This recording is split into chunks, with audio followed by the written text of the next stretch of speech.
When the rain begins to fall over Manila, it's not just water that pours, it's fear, memory, and frustration. Streets turn into rivers, homes vanish under muddy waves, and lives are uprooted once again.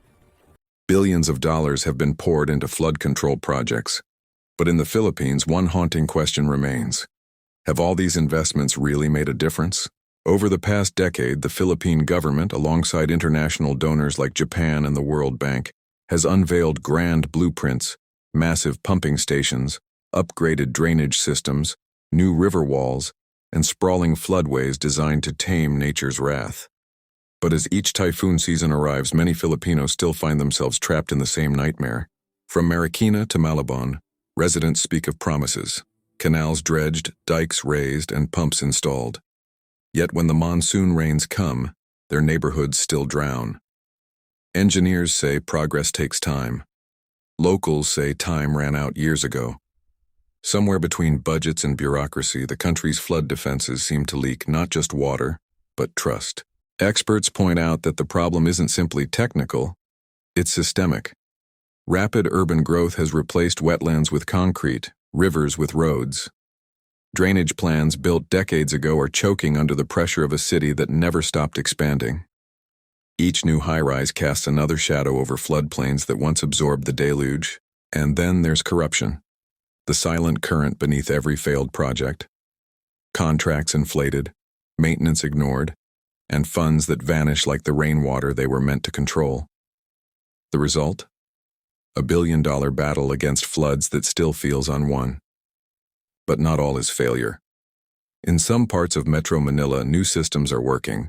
The Mangahan floodway, once controversial, now channels excess water from the Marikina River toward Laguna de Bay, sparing central districts from disaster.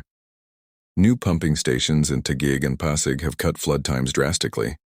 For a few lucky communities, the water now drains in hours instead of days. Still, the victories are uneven. For every protected neighborhood, another remains exposed. Experts warn that climate change is raising the stakes. Heavier rains, stronger typhoons, rising seas. You can't outbuild nature, says one hydrologist, if you don't also rebuild how cities live with water. Flood control, they argue, isn't just about walls and pumps. It's about planning, housing, and the people caught between the cracks. Community groups are starting to fill that gap. Volunteers install early warning systems, raise homes on stilts, and clean clogged esteros before storms arrive. In poor districts, ordinary citizens have become their own engineers. Their tools may be simple, bamboo, sandbags, hope, but their resilience is priceless. Yet the bigger question looms.